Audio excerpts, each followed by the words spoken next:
Hello everybody, I am Mohammad Jazar Iqbal Nawalgunj, Assistant Professor, Department of Physics, Government First Grade College, Mundargi. This is our 15th and 16th session on interference. Today in this session we are going to see how the Michelson's interferometer is used for standardization of meters. Standardization of meters. The experiment to measure the standard meters in terms of the wavelength of the cadmium red line was first performed by Michelson and Benoit in the year 1895. It is not possible to count the number of fringes which cross the field of view when one of the mirrors of the Michelson interferometer is moved through a whole length of 1 meter.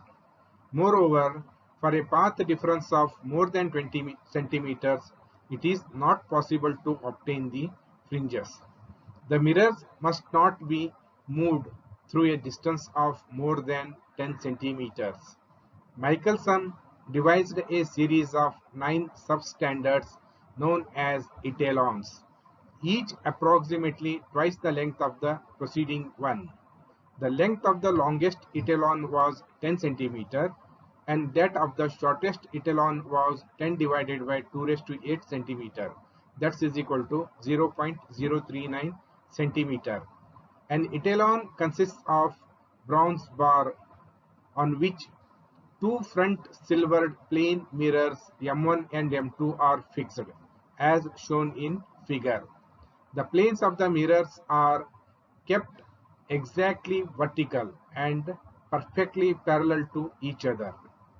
The number of wavelengths contained in the distance between the two mirrors of the shortest etalon was first counted directly. Next, the difference between the length of the second etalon and twice the length of the first was found. This process is repeated until the number of wavelengths in the standard of meter was determined. This is the diagram of the etalon. It consists of two mirrors M1 and M2 which are fixed on the which are kept on the bronze bar B. These two mirrors have the fine screws to make the mirrors M1 and M2 exactly vertical or parallel to each other. The longest etalon has a distance of 10 centimeters. That is, the distance between the two mirrors M1 and M2 is 10 centimeters, and the shortest etalon has a length of 0.039 centimeters.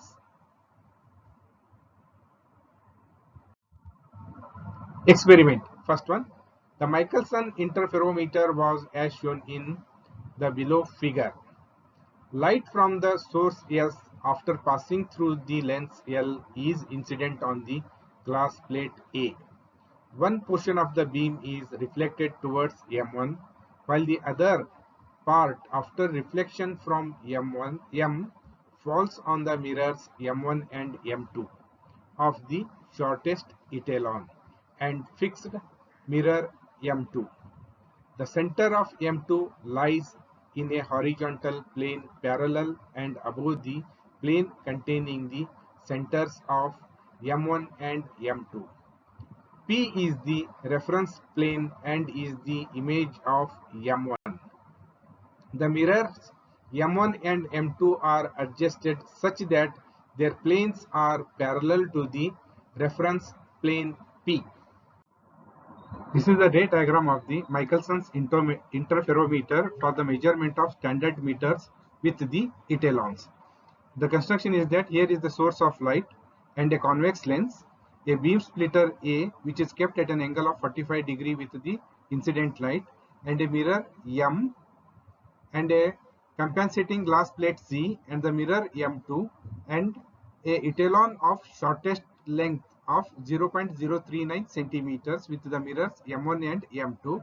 Here is the mirror M1. If the mirror M1 moves from E to F, it moves a distance of L.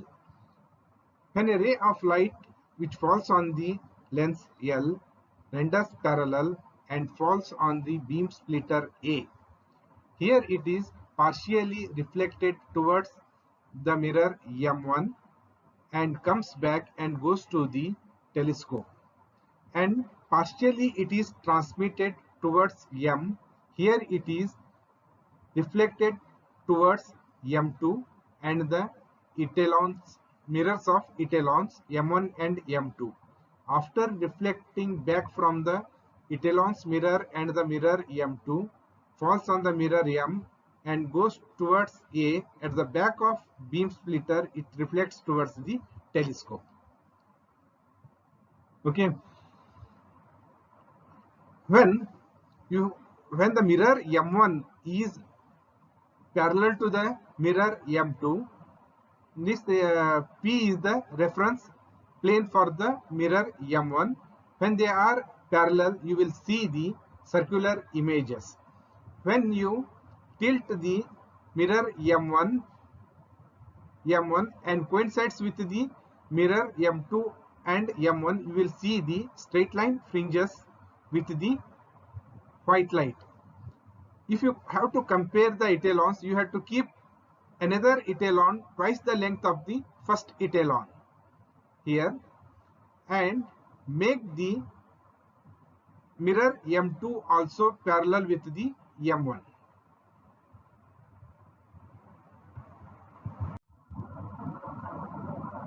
Circular fringes are visible in the field of view of both the mirrors M1 and M2 when seen through the telescope T having a small aperture.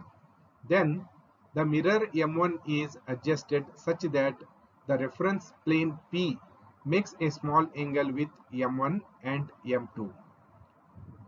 When the reference plane P intersects the plane of M1, just in the middle, straight line fringes are obtained with the white light as shown in figure. When the mirror M1 coincides with the mirror of M1 mirror of etalon, the fringes will be straight line when the white light is used. When you use the cadmium light, you will see the circular images in the image of M2. When the mirror M1 is moved backward and it coincides with the mirror M2, there you will see the straight line fringes at the position of etalon's mirror M2. These are the straight line fringes when viewed with the cadmium red light. White light is replaced by monochromatic cadmium red light, and the fixed mirror M2 is adjusted to be perfectly parallel to M1 so that the circular fringes are visible in the field of view. It should be remembered that with white light, when the mirror M1 is at E, straight line fringes are visible in M1, and with monochromatic cadmium red light, circular fringes are visible in M2 in the field of view of the telescope. The mirror M1 is moved and the number of circular fringes that cross the field of view are counted. When the plane of reference P intersects the middle of M2, straight line fringes will be seen in M2 with white light. White light is used only to note the initial and final position of the reference plane P intersecting M1 and M2, whereas cadmium light is used to count the number of fringes. Suppose the mirror M1 moves from E to F through a distance L and N fringes have crossed the field of view, then for a length L of the etalon, the number of fringes crossing the field of view is L is equal to N lambda divided by 2. Second one. Now compare the shortest etalon with the next etalon. These two etalons are arranged side by side. First of the mirror M1 is adjusted such that the reference plane P intersects the middle of the mirrors M1 and M3.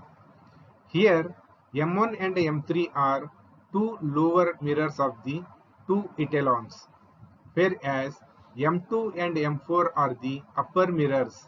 With white light, straight line fringes are visible in M1 and M3. It shows that M1 and M3 are coplanar. After this, the mirror M1 is moved such that straight line fringes are visible in the field of view of the upper mirror M2, and the central dark fringe is in the middle. Keeping M1 fixed, the etalon M1 M2 is moved backward until M1 intersects P. The etalon is adjusted such that the central dark fringe is in the middle of M1. Therefore, the etalon has moved through a distance equal to its length. If the second etalon M3 M4 is exactly twice the length of the etalon M1 and M2, the mirrors M1, M2, M4 should be coplanar. When the mirror M1 is moved such that the reference plane P just intersects the middle of M2 and M4, straight line fringes are produced. If the fringes are not produced in M2 and M4 simultaneously, the mirrors M2 and M4 are not coplanar, and the etalon M3 M4 is not exactly twice the length of the etalon M1 and M2. The etalon M3 M4 is compared with etalon M1 and M2, and the process is repeated M3, M4 to M5, M6 and so on. This is the ray diagrams.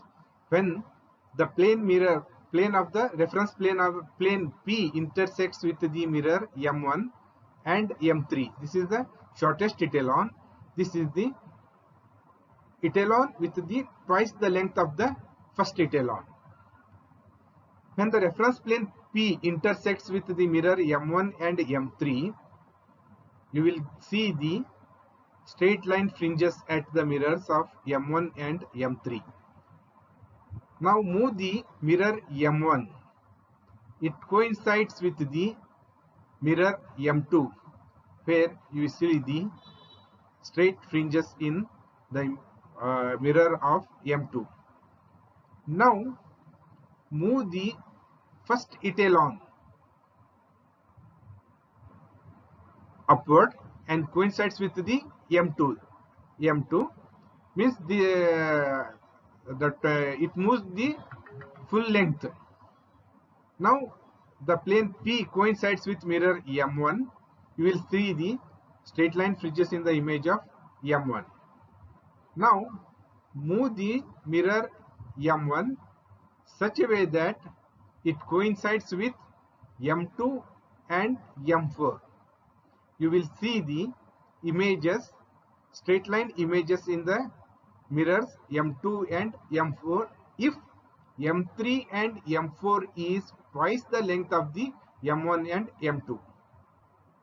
Otherwise, you cannot see the straight line fringes simultaneously.